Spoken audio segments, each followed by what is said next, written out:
So good morning students. Today we will be doing the next part of the separation methods which we were doing in the last class. So in the last class I had explained you how to separate one solid from another solid, isn't it?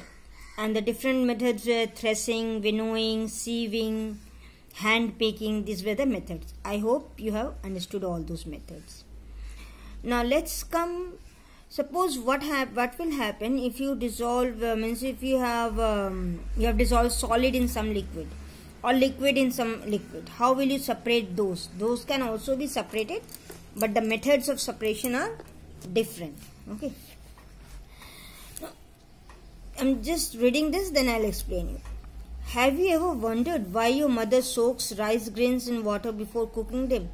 She does it to separate from rice grains the insoluble solid like tiny pieces of straw, dirt, insects, etc. So in this case, the rice grains being heavier settle at the bottom and can be sedimented by sedimentation followed by decantation. Now sedimentation is a process in which heavier particles of an insoluble solid in the liquid settle down, and the solid particles called sediments settle down during sedimentation, forming a layer. Decantation is a process of pouring out the liquid or water which contains the dust or the soil particles without disturbing the sediment. This you can see it in your everyday life when your mother is cooking rice. What she does, she takes rice, she has hand picked it, cleaned it. Then also there are some dirt particles which you cannot see, which is not visible. Okay. So what you do, or there are very suppose a coating of soil is there or dust is there. So how to remove that? She soaks the rice or the dal in water, and what happens? The rice, it is heavier and the dust and all, they are lighter, so that they all settle down. The rice settles down and she then pours out the water that contains the impurities. So this settling down of the heavier particles in a mixture is known as sedimentation. Okay, means the insoluble solid, it settles down in the liquid, whereas the soluble solid that remains in the liquid itself. And when we pour out that liquid, that process is known as decantation. Understood? Means जो चावल नीचे बैठ जाता है उस process को हम लोग सेडिमेंटेशन बोलते हैं, और जिस प्रोसेस से हम लोग पानी निकाल देते हैं ऊपर का, that is decantation. Now this can be done in another way also. You take some pebbles from outside your house, mix them with water in a glass of water, put them in a glass of water and stir it, means mix it. Leave it for sometimes, leave it for 5 minutes or 10 minutes, and then you will see what will happen. The small pebbles or the stones that settle down at the bottom of the glass, and the whole liquid water that was clear before has become dirty. Now you can pour that water out. So the stone, it may not be 100% clean, but it has become somewhat clean than whatever you have picked up. So that is the process of sedimentation and decantation. So in the process sedimentation, the stones set down was collected at the bottom of the glass, and in the decantation way you poured out the dirty liquid.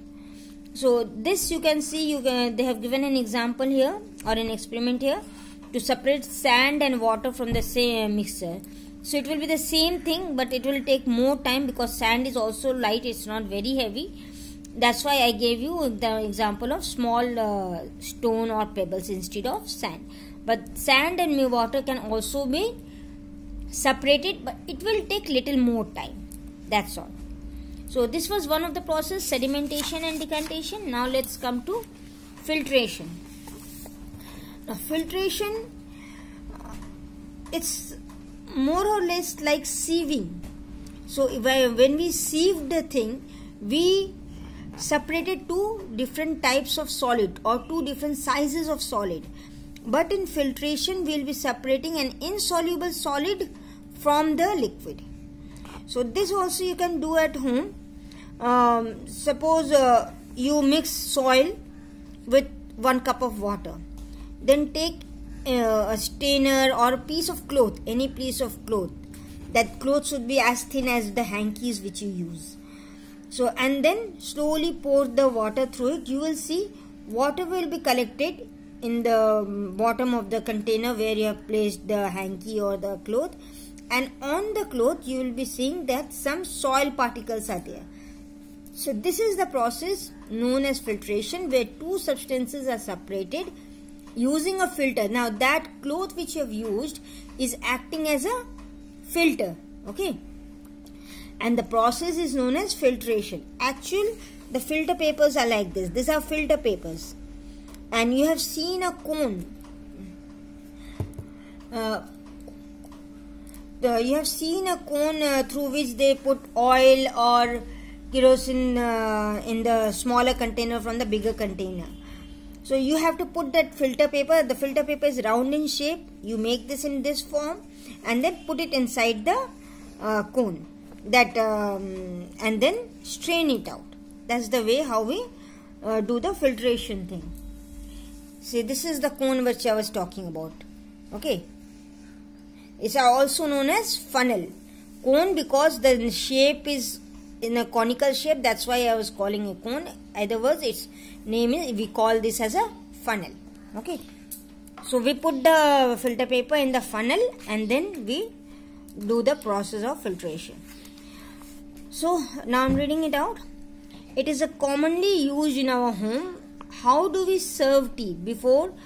After preparing tea, we separate tea leaves, that is the solid, from a liquid by using a strainer, which is a wire mesh held in frame. The strainer is in fact as a filter. Now the strainer which we use is also a filter, where we can separate the tea leaves by decantation. Can we separate the tea leaf by decantation? No, because tea leaf is also light and it will float on the it will float on the surface of the tea. To some extent we can do it because some of them can settle down and we can, but not the whole of the tea can be separated by that way. So the tea leaves can be separated from the tea only by this filtration process and through the sieve. Some other examples of filtrations are removing of pulp from a fresh fruit juice. So if you take out juice, suppose orange juice or it's better if you see it in the orange juice, or even if you make the apple juice, then also you can get this. You can see this example. You mix it you get it in a juicer or in a mixer, then try to remove the pulp or the skins of the apple from the thing. How will you do it? That is through the filtration, through a sieve. The sieve here can be of the sieve can be of very fine mesh or big mesh. Now preparing cottage cheese from at home. Cottage cheese is paneer which you have, or cleaning of muddy water. This muddy water I have already explained you how to clean it through this. Now during filtration, the insoluble solid particles are retained, means they are held back in the filter, in this filter or on any cloth or through which you are filtering, and the liquid passes through it. However, the particles of the insoluble solid should be bigger than that in the holes in the filter, so that these are retained in the filter. To separate a mixture of mud and water, the techniques of sedimentation and decantation can be used. However, filtration is better method to separate the components of muddy water. Now see, you can use three ways to separate mud from muddy water. First you use the sediment. First you took the water, muddy water, put it in the bottle or in a glass, let it be there for, it will take half an hour to 1 hour, it can take more than that also. Then you slowly decant it, means first the thing has settled down, then you decant it. Then after you have decanted it, means after you have done the decantation process, then also the water which you have got will be muddy, little bit muddy, it will only be clear water. So after that you can carry out the filtration process. After that you can carry out the filtration process, where there also we cannot, it depends upon the filter which you are using, whether we'll get crystal clear water or what kind of water we are getting at the bottom of this beaker, in the beaker. Okay, so by using 3 methods, that is sedimentation, decantation and filtration, we can clear or we can separate the components of a muddy water. Okay. Now this was solid, the filtration, decantation and sedimentation, decantation and filtration. This is the way how it goes. So this was only possible for a solid dissolved in a liquid. Okay, but how can you separate a soluble solid? That was insoluble solid, means that solid could not be dissolved completely in the liquid. That was the process, those 3 processes which we used. Now how can you separate a soluble solid, means a solid which has already dissolved in particular liquid? That those processes will be reading now. So one is evaporation. The process of converting a liquid into vapor form is called evaporation. So evaporation is nothing, you heat the liquid and the liquid will form into vapors. Okay, they will form vapors, and this is the process of evaporation. So in this process what happened, heat is used firstly, because we have to heat the liquid or water or whatever it is. Due to the heat there is a movement, the molecules, the molecules present in the liquid, they start moving, and when it starts moving, it starts to evaporate and leaving behind the solid thing, because solids cannot evaporate.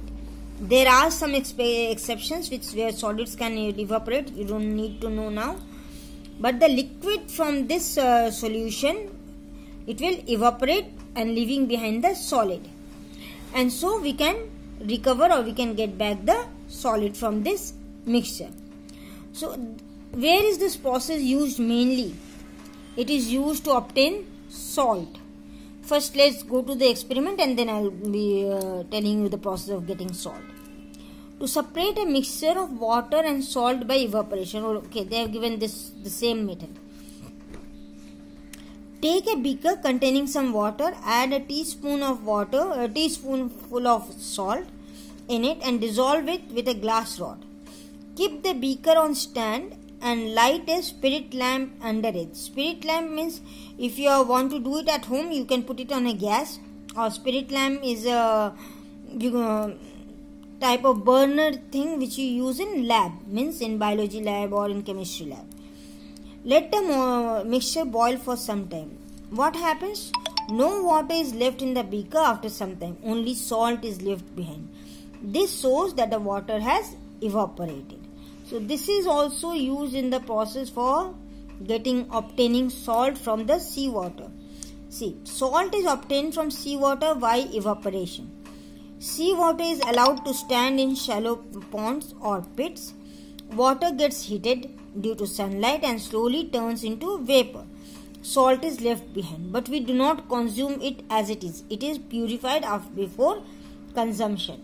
So what they do is they take huge amounts of this seawater is evaporated, means they are allowed to stand in some shallow ponds or pits, means in some छोटे कम गड्ढे में पानी उसको रखा जाता है, फिर वो धीरे धीरे सनलाइट से पानी इवापोरेट करता है और नीचे सॉल्ट रह जाता है. This was the process which we used many years ago, but now everything is done in factories. Okay, and the salt which we get that way after evaporating of seawater is not consumed directly, because it has many impurities and that has to be purified before consumption. Now let's come to condensation. The process of conversion of water vapor into liquid form is called condensation. Now you read that you heat the liquid, you get water vapor, and that process is known as evaporation. Now when you do the opposite thing, when you cool down the water vapors into liquid form, again is known as condensation. To explain this, I'll just this. When we boil some milk, we suppose we cover it with the water, then after a few minutes, if we remove the plate from the vessel that has containing milk, what we will see? Drops of small drop of water drops are there on the plate. So the water vapor that has condensed into the liquid form. It's not necessary you do this thing. You can see it in another way also. Suppose something is, you can ask your mother to show you this experiment. Any liquid is boiling. Tell your mothers to hold a plate on a height from that vessel, from where the steam is coming out. And when it happens, so the steam is going and touching the plate that is kept on the above the utensil. So that plate is cold, so it gets cooled down. The steam, when it comes in contact with the plate, it cools down and it becomes water vapor is there. So you can understand that the process of this process is known as condensation. Okay. Separation using more than one method. Now I have told you that if you want to clear a muddy water, you need 3 kinds of separation, that is sedimentation, decantation, and then filtration. So it is not necessary that we can separate mixture, be it soluble, be it solid mixed with together, or a insoluble solid mixed with a liquid, or a soluble solid mixed with a liquid in one process. It can need 2 or 3 processes also. So this was all about this chapter. Go through the chapter properly and try to understand.